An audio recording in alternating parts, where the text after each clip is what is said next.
Bonjour mes amis. Bonjour la belle.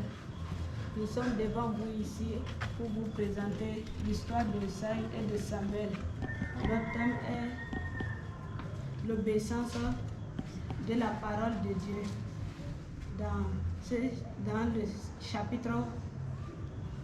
le chapitre 10, nous pouvons voir, on a divisé notre chapitre en deux parties. Et dans les deux parties, nous allons vous présenter des leçons que nous avons trouvées et nos explications.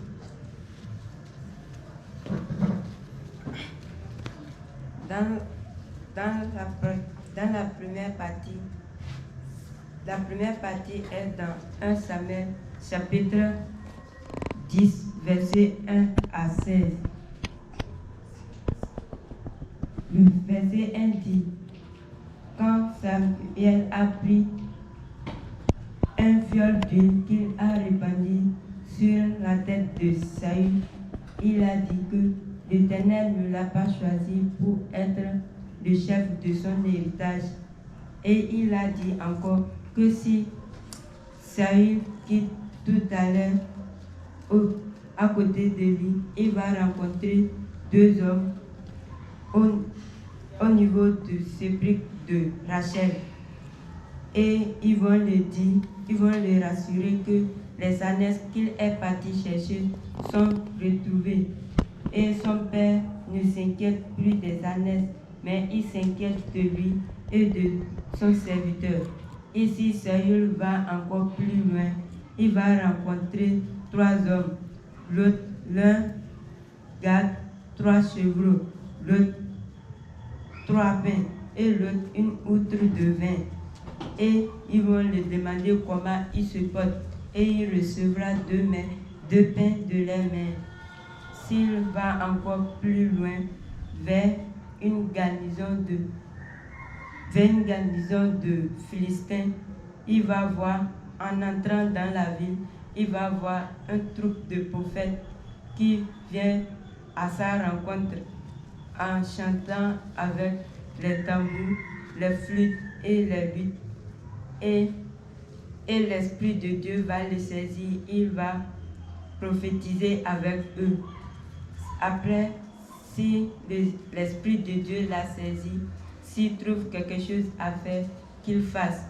S'il finit, après avoir fini, qu'il n'a qu'à retourner au haut lieu à Gilgal, et Samuel va venir auprès de lui et ils vont aller offrir des sacrifices d'action de grâce. Comme Saül a tourné dos à Samuel, Dieu lui a donné un autre cœur et ces signes se sont accomplis le même jour. Et quand Saül partait, il a rencontré un troupe de prophètes et l'Esprit de Dieu l'a saisi et il a prophétisé avec eux. Et ceux qui le connaissaient auparavant se sont étonnés comment Saül est devenu prophète et il prophétisait avec les prophètes.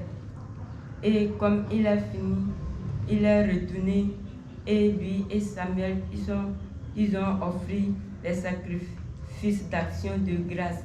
Et il a attendu 7 jours afin que Samuel ne lui dise ce qu'il doit faire. Et comme il est rentré, son oncle l'a demandé où ils sont partis.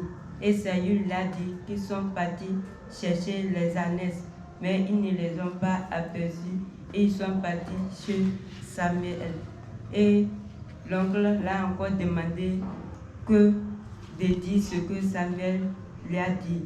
Et Saül l'a dit que Samuel les a assurés que les ânesses sont retrouvées. Et Saül ne lui a pas dit quelque chose de la royauté.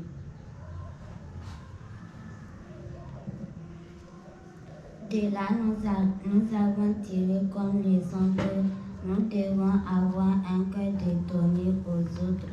Parce que lorsque Samuel avait dit que s'il quitte, il va rencontrer 3 personnes qui vont lui donner deux pains. C'est pour cela que nous avons tiré de là que nous devons avoir un cœur de donner. La deuxième leçon est que je dois avoir la curiosité de la parole de Dieu.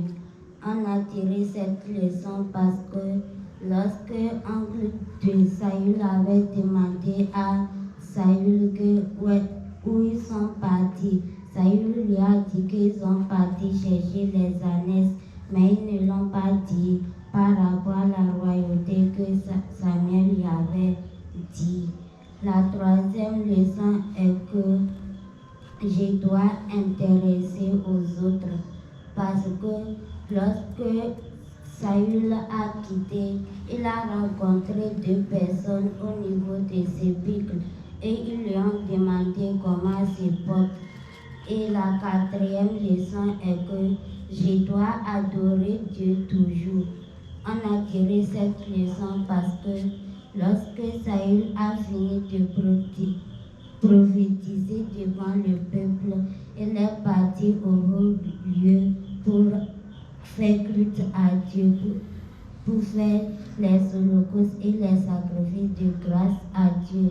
La cinquième leçon est que je dois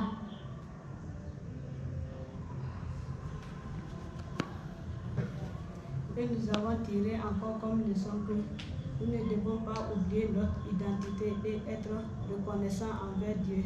Nous avons tiré la leçon parce que lorsque Saül va arriver au niveau de ses piques de sang grand-mère, là, ça peut lui montrer qui il est, son identité, et il va remercier comment il est né par rapport à son identité.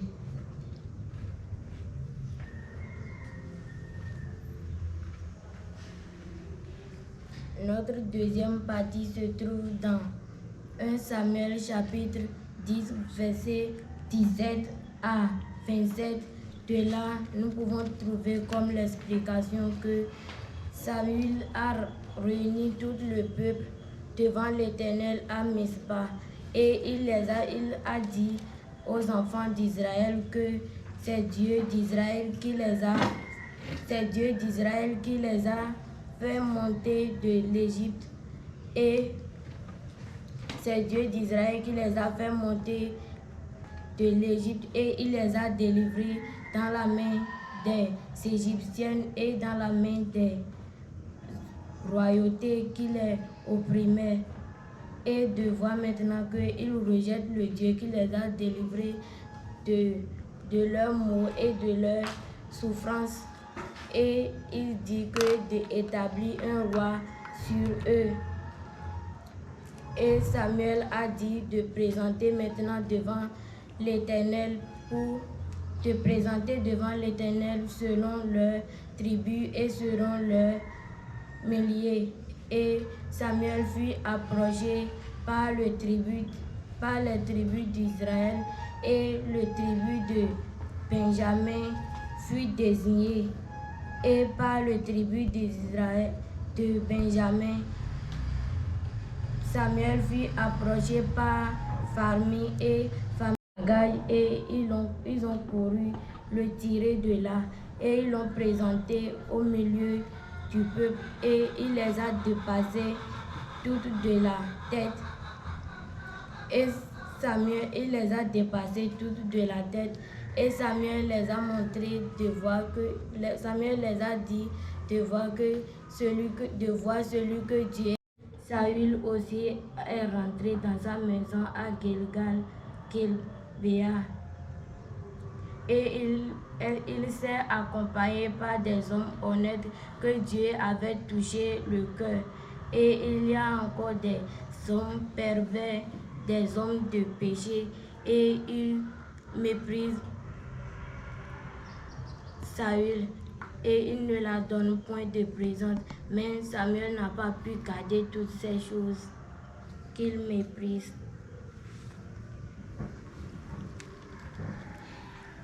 De là, nous pouvons tirer comme leçon que nous ne devons pas abandonner Dieu.